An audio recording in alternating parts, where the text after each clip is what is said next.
샬롬, 오늘은 이사야 22장 1절에서 25절까지 말씀으로 못에 걸린 것들이라는 제목으로 묵상의 세일을 나누겠습니다. 온전한 신앙이란 내 인생의 무게를 걸어둔 못이 무엇인지 정직하게 살피고 사가 부러질 못에서 내려와 영원히 부러지지 않는 못이신 그리스도께 전부를 거는 생명사건입니다. 입추가 지났다는데 더위는 물러갈 기색이 없습니다. 한낮의 뙤약볕은 여전히 아스팔트를 달구고 밤이 되어도 식지 않는 열기 속에 매미들은 남은 날을 다 태우려는 듯 쟁쟁하게 울어댑니다. 그래도 아침 저녁 바람 끝에는 어느새 서늘한 기운 한 올이 숨어 있습니다. 계절은 이렇게 소리 없이 자리를 내어주고 또 넘겨봤습니다. 이 무더위의 끝자락을 견디고 계신 분들, 지치도록 일하고도 마음 둘 곳이 없는 분들, 붙들고 있던 것이 자꾸 흔들려 잠 못 이루는 분들, 이 늦얼음을 통과하고 계신 모든 분의 심령 위에 주님의 다사로운 평화가 깃들기를 소망합니다. 이사를 하고 벽에 못을 박아 본 적이 있으실 것입니다. 단단한 곳에 잘 박힌 못 하나면 꽤 무거운 것도 너끈히 걸 수 있습니다. 시계를 걸고 가족 사진을 걸고 달력을 걸고 그러다 보면 못 하나에 걸릴 것이 점점 늘어납니다. 그런데 어느 날 쿵 하고 벽에서 모든 것이 쏟아져 내립니다. 못이 무거움을 이기지 못하고 휘어져 빠져버린 것입니다. 오늘 본문 이사야 22장은 바로 이 못의 이야기로 끝이 납니다. 단단한 곳에 박혔던 못이 사가 부러지고 그 위에 걸린 것들이 다 부서지는 이야기입니다. 우리는 지금 무엇에 인생을 걸어두고 살아가고 있는 것일까요? 본문의 배경에는 주전 700일 년의 예루살렘이 있습니다. 아수르 왕 사네립의 대군이 유다의 성읍들을 차례로 무너뜨리고 예루살렘을 새장의 새처럼 가두었던 절체절명의 시간. 그런데 그 대군이 어느 날 갑자기 물러갑니다. 사람들은 앞다투어 지붕 위로 올라가 환호했습니다. 잔치가 벌어지고 성읍은 소란한 즐거움으로 가득 찼습니다. 흥미로운 것은 이 예루살렘 이야기가 이사야서에서 바벨론과 애굽과 두로 같은 열방을 심판하는 신탁들 한가운데 끼어 있다는 사실입니다. 하나님의 뜻을 읽지 못하는 하나님의 백성은 이방 나라와 다를 것이 없다는 서늘한 자리 배치인 셈입니다. 그 환호의 한복판에서 한 사람만이 울고 있었습니다. 돌이켜 나를 보지 말지어다. 나는 슬피 통곡하겠노라. 4:22장 4절. 예언자의 눈에는 보였기 때문입니다. 적군이 물러간 것은 유다가 잘 싸워서가 아니었습니다.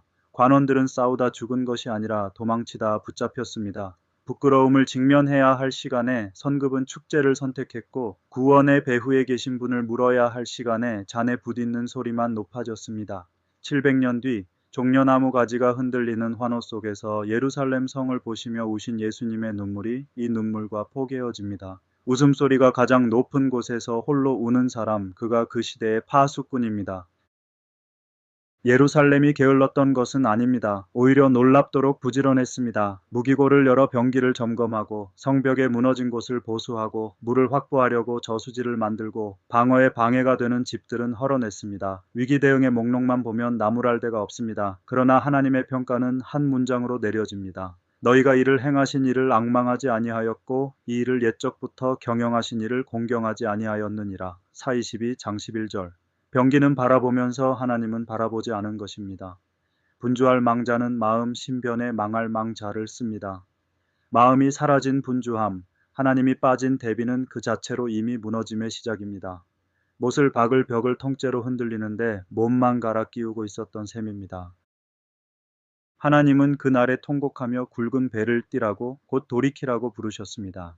그러나 돌아온 대답은 소와 양은 잡는 잔치였고 그 잔치의 건배사는 이것이었습니다. 내일 죽으리니 먹고 마시자. 사22 장 13절. 파스칼은 황새에서 인간의 모든 불행이 방 안에 조용히 머물 줄 모르는 데서 온다고 말했습니다. 자기의 유한함과 마주 앉는 일이 두려워 인간은 소음과 오락 속으로 도망친다는 것입니다. 그는 그것을 위락, 곧 기분 전환이라 불렀습니다. 지붕 위의 잔치는 바로 그 도피였습니다. 심판의 경고 앞에서 고요히 자기를 들여다보는 대신 더 크게 웃고 더 요란하게 마시는 것으로 불안을 덮으려 한 것입니다. 그러나 소음으로 덮은 불안은 사라지지 않고 골마갑니다. 회개를 조롱으로 갚은 이 죄악에 대해 죽기까지 용서받지 못하리라는 무서운 선고가 내려졌습니다. 자비가 모자라서가 아니라 회개의 문을 스스로 잠근 자에게는 용서가 들어갈 길이 없기 때문입니다. 이어지는 두 사람의 이야기는 이 선급의 초상화입니다. 국고와 왕궁을 맡은 샘나는 나라가 기울어가는 그 시간에 자기 신분으로는 허락되지 않은 높은 반석에 자기 묘실을 파고 있었습니다. 맡겨진 권력으로 나라를 섬긴 것이 아니라 죽어서 누울 자리의 영광까지 챙긴 것입니다. 하나님은 그를 공같이 말아 광막한 땅에 던져버리겠다고 하십니다. 그 자리를 이어받은 엘리야김은 달랐습니다. 하나님이 친히 내 종이라 부르시고 단단한 곳에 박힌 목같이 견고하게 세우신 사람이었습니다. 그러나 그 좋은 못 위에 아버지 집의 모든 영광이 걸리기 시작합니다. 종지부터 항아리까지 그에게 기대어 살아보려는 집안의 온갖 욕심이 주렁주렁 매달립니다. 그리고 마지막 선고가 내려집니다. 그날에는 단단한 곳에 박혔던 못이 사그리니 그 못이 부러져 떨어짐으로 그 위에 걸린 물건이 부서지리라. 사 22, 장 25절. 신실하게 시작한 사람도 걸린 무게에 무너질 수 있습니다. 사람은 아무리 좋은 사람이라도 끝내 삭는 못입니다.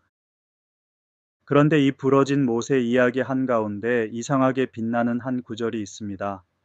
내가 또 다윗의 집의 열쇠를 그의 어깨에 두리니 그가 열면 닫을 자가 없겠고 닫으면 열 자가 없으리라. 사 22장 22절. 엘리야김에게 잠시 맡겨졌다가 그의 몰락과 함께 떨어진 이 열쇠를 요한계시록은 부활하신 그리스도의 손에서 다시 발견합니다. 다윗의 열쇠를 가지신 이 열면 닫을 사람이 없고 닫으면 열 사람이 없는 그분 말입니다.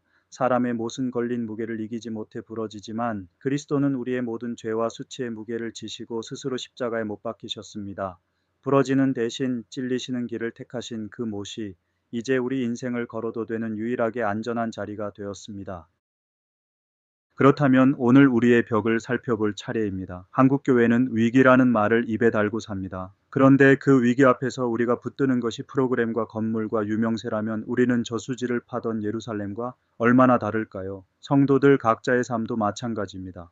연금과 부동산과 자녀의 성적과 든든한 연줄, 우리가 인생의 무게를 걸어둔 못들의 이름입니다. 그 대비가 죄는 아닙니다. 다만 물어야 합니다. 나는 지금 못을 점검하는 만큼 그 벽 너머에 계신 분을 앙망하고 있는가?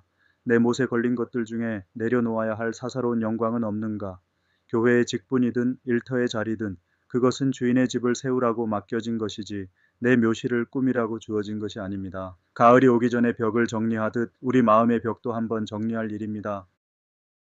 머지않아 이 더위도 물러가고 매미 소리 그친 자리에 귀뚜라미가 올 것입니다. 지붕 위의 요란한 환호는 계절처럼 지나가지만 골짜기에서 흘린 눈물은 하나님의 병에 담깁니다. 계절이 바뀌어도 무너지지 않는 것은 벽에 걸어둔 것들이 아니라 우리를 걸어주신 그 못, 십자가에 박히신 사랑뿐입니다. 사가 부러질 것들에서 눈을 들어 다윗의 열쇠를 어깨에 메신 그분께 오늘의 무게를 맡기시기 바랍니다. 그리하여 흔들리는 계절에도 흔들리지 않는 소망을 품고 오늘도 이 땅을 뚜벅뚜벅 걷는 평화의 순례자가 되시기를 간절히 축원합니다. 모든 성도가 매일 성경으로 매일 묵상하는 광양사랑의교회 평화의길벗 라종열 목사였습니다. 묵상의 여정에 있는 여러분의 오늘 하루도 주님의 평화가 함께 하시길 기원합니다. 감사합니다.